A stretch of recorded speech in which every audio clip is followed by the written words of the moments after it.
Hi, this is Mary. Welcome to the Her Cottage Garden. In this video, I will be showcasing all of the flowers that are growing and blooming and all of the things that are happening in my garden in early June. I hope you will enjoy. This is my favorite part of my garden right now in the beginning of June, where all of these spring flowers are blooming. This is the cat's nepeta pajamas in their full glory. This is a willow bush over here. I forgot what it's called. I think it's sage willow. It's been here for about 4 or 5 years. It loves water, and so it's not getting as big as it should be because I'm not giving it enough water. It is in an area that tends to hold moisture, and so it probably needs more sun. I'm not sure why it's not getting. It's supposed to be 3 feet by 3 feet, but oh, I love the color here. It's so beautiful, the grayish color here, contrasting with these beautiful yellow irises here. It's yellow and red. These were given by a friend, and this year they have also grown even bigger than last year. And I love it. The yellow just shines really brightly against the Decadence Strawberry Lemonade Baptisia. Something like that. It's Decadence Baptisia Lemonade. I will never remember the name for this Baptisia, but it's been here about 4 years now, I think. And it's flowering, and pretty soon it'll take over this whole entire area. This one's a big Baptisia. And then I've got my pink irises that are now finishing up in the background there.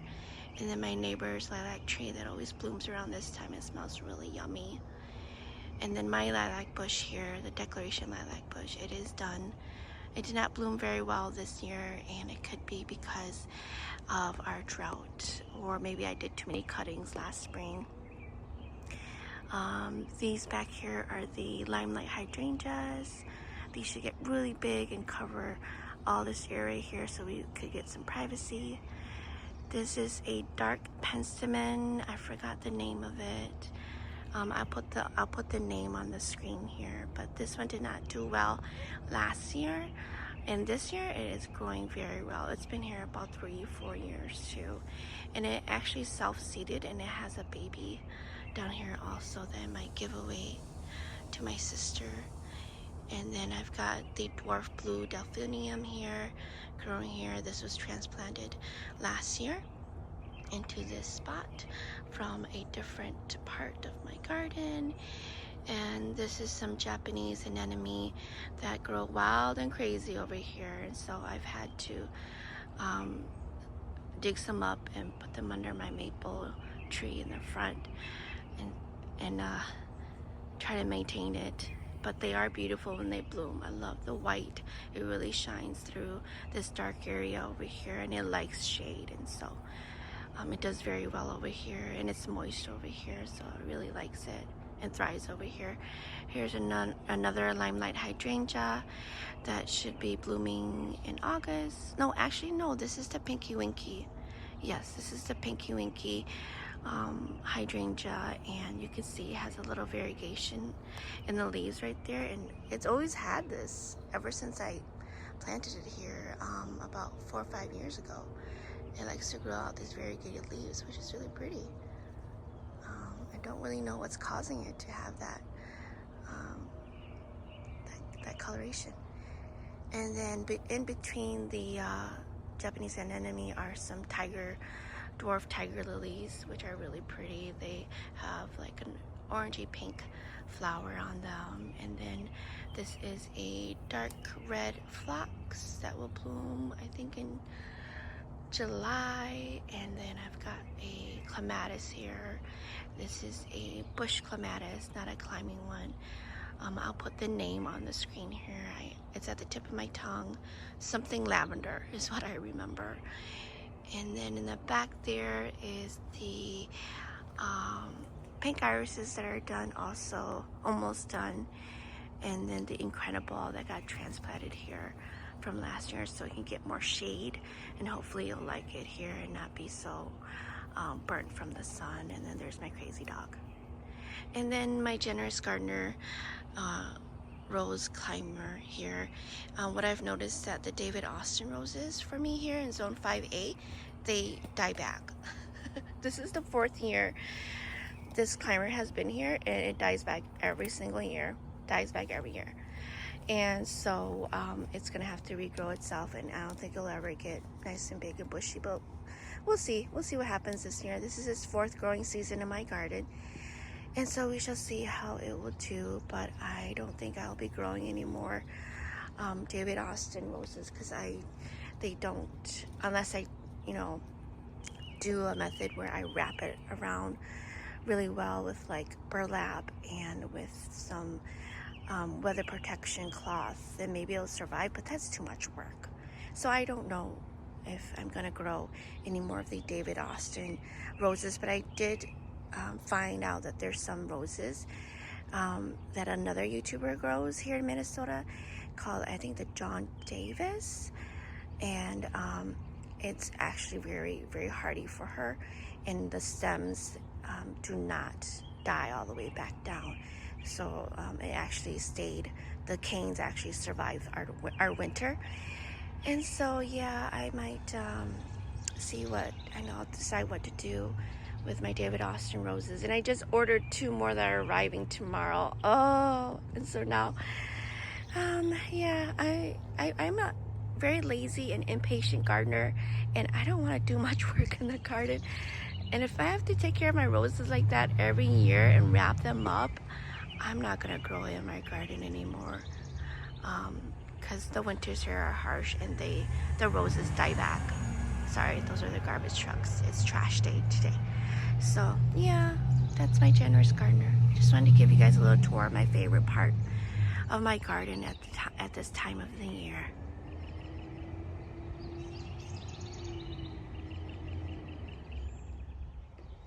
It is early morning in the beginning of June, and I wanted to share with you all an update on my flowerfull hydrangea hedge that was planted mid-summer of last year.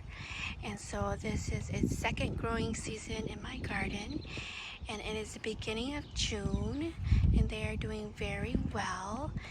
And so they are probably at about 2 feet tall right now. All of them survived the winter and have come back, and they did grow on new wood, and so I had to trim off the old wood. And I believe some of these are budding already. Oh, so exciting. It is the beginning of June and they're budding already. So the flowerfull hydrangea is from First Editions. It was born and bred here in the state of Minnesota so that it could withstand our weather, climates, our really cold winters, and lately our dry springs. And so that's one of the reasons why I wanted to buy this hydrangea and plant it here as a hedge. And also I love how they have that dark green foliage. That's what really also bought me. And let's look at the stems. I thought they were supposed to have dark colored stems too, but they don't, but that's okay.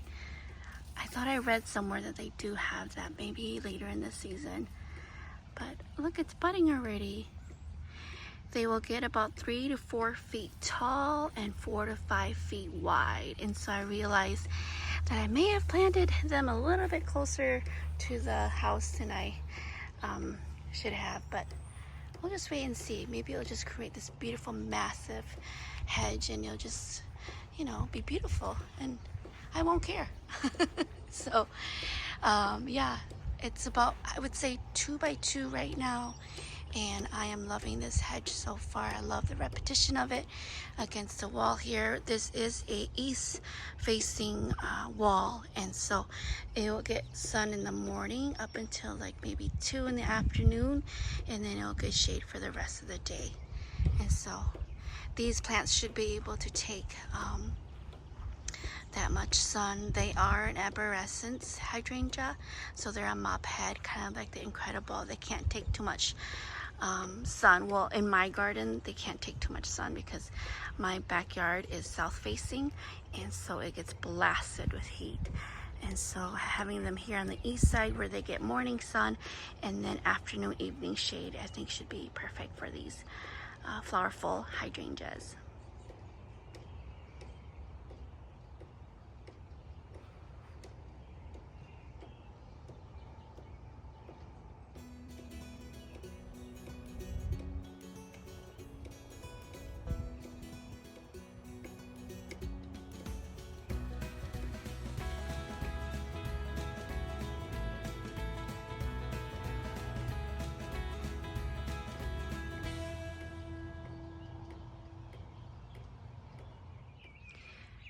Also, I wanted to give you all an update on another first edition hydrangea shrub. This is the Eclipse big leaf hydrangea, and it was planted here same time as my flowerfull hydrangea in the mid summer of last year. And so this is its second growing season here in 2026. It survived the winter. I did have to cut back the dead stems, and so it did grow on new wood. I think it did grow a little bit on some old wood too, but majority of it died, and it grew back from, and the hydrangea grew back from the ground, and so sprouted back from the ground, from the base. And so this big leaf hydrangea is a mop head. It will grow to be about 3 to 5 feet tall and wide, and I think it will fill in this whole entire area here really well at the front of my house. This is east facing, so it will get morning sun, and then we'll get shade in the afternoon and in the evening. And the one thing that attracted me was the dark leaves here, which I love, and then the big poppin' red mop heads that it will have later on in the season. So it will have these big bright red blooms on them, and I did see there is the starting of a hydrangea right here, a bloom right here. Yay! Super exciting. I think that's the first one. Yeah, so this is again the Eclipse big leaf hydrangea from First Editions.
Alright, so I did a little Home Depot haul. Please ignore all the dead tulip leaves there.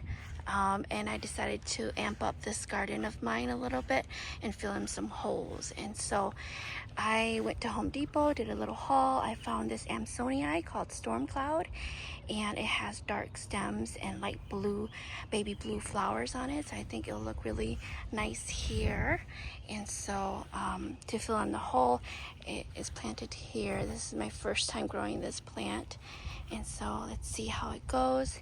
And then behind here, I have planted 2 of these Sun Joy plum pillar, and they are only 2 to 3 feet wide, which I love to fill in the gap behind here, and it'll grow about 4 feet tall. And so, and it was priced really reasonable at only $19, and so I couldn't help myself, and I got 2 of them to plant here to fill in the gaps and the holes in this garden here. And I'm excited to see it grow. This is my first time growing these plants also, and I just love how they are growing. They will be 4 feet tall, and so it'll add some height interest here in this garden. It'll be taller than this plant here for sure. This is the forsythia, so the forsythia is going to be about 3 feet tall. It's about 3 feet right now, and then the Sunjoy plum pillar will be 4 feet tall, a little bit taller than that, hopefully as tall as the fence. So I'm excited to add some interest in this little garden here from Home Depot. All the plants I got from Home Depot. I also lost a lot of my cat's meow this year, and I don't know what happened. I know that we had a dry spring, and I did not water these at all, hoping that they were more mature, they'll be fine, but they did not survive the dry spring. They died, so I had to replace about 1, 2, 3, 4, 5, 6, 7, 8, 9, 10. I have to replace 10, and I have to go get 2 more to fill in the holes back there. And so yeah, here we go again with the cat's meow again as a border to surround my roses. And oh, it's sad when you have to start over, because they were like mature 3 to 4 year old cat's meow nepetas. They would have looked gorgeous this year, spreading at 2 to 3 feet wide, and I lost them all. It breaks my heart, but we just have to be patient as gardeners, and just sometimes we have to start over. And now I learned my lesson to keep these nice and watered during a dry drought spring. These are all also from Home Depot.